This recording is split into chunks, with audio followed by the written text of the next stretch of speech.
По повод неделата на демократијата, основното училиште Кочо Рацин од Прилеп во соработка со основното училиште Кирил и Методи од селото Канатларци организираше серија на наставни чија цел е основците да научат да си помагаат помеѓу себе, да се почитуваат, како и да имаат толеранција на различностите. Активностите се одвиваа во училишниот двор на Кочо Рацин, каде дел од децата учествуваа во спортски активности, а дел пак ги цртаа белите ѕидови од дворот. Други ученици пишуваа пораки на тема демократија на турски и македонски јазик. Денеска децата треба да си подадат рака и не само денес, туку и во другите денови, да си помагаат, да се почитуваат, да се сакаат и да знаат на кој начин треба и да се помируваат. Тука се вклучени децата, значи од 4-то одделение, децата од 8-то одделение и ликовната секција. По повод неделата на демократијата се организирали и други разни работилници и дебати.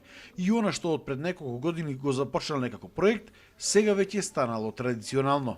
Оваа година темата, односно акцент ставивме на врсничкото насилство, тема која што е навистина голем проблем за нас и секојдневно се соочуваме со овој проблем и работиме на негово надминување.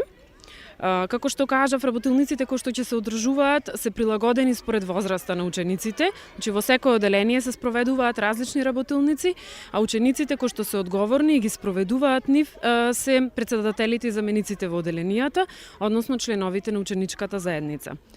И како еден вид завршна активност, која што ќе ја спроведат најстарите, учениците од 8 и од 9 одделение од нашето училиште, е дебатата. И овие млади дебатери ќе дебатираат на тема дали сајбер и булинг насилниците, иако ги носат овие негативни епитети, сепак имаат повеќе пријатели и се поомилени во друштвото. За жал, насилството кај врсниците и учениците се уште е застапено и ваквите настани помагаат младите истото да го искоренат, односно пред се да се превенира, да се разбуди свеста кај младите дека тоа не е добро и да се спречат ваквите немили случаи.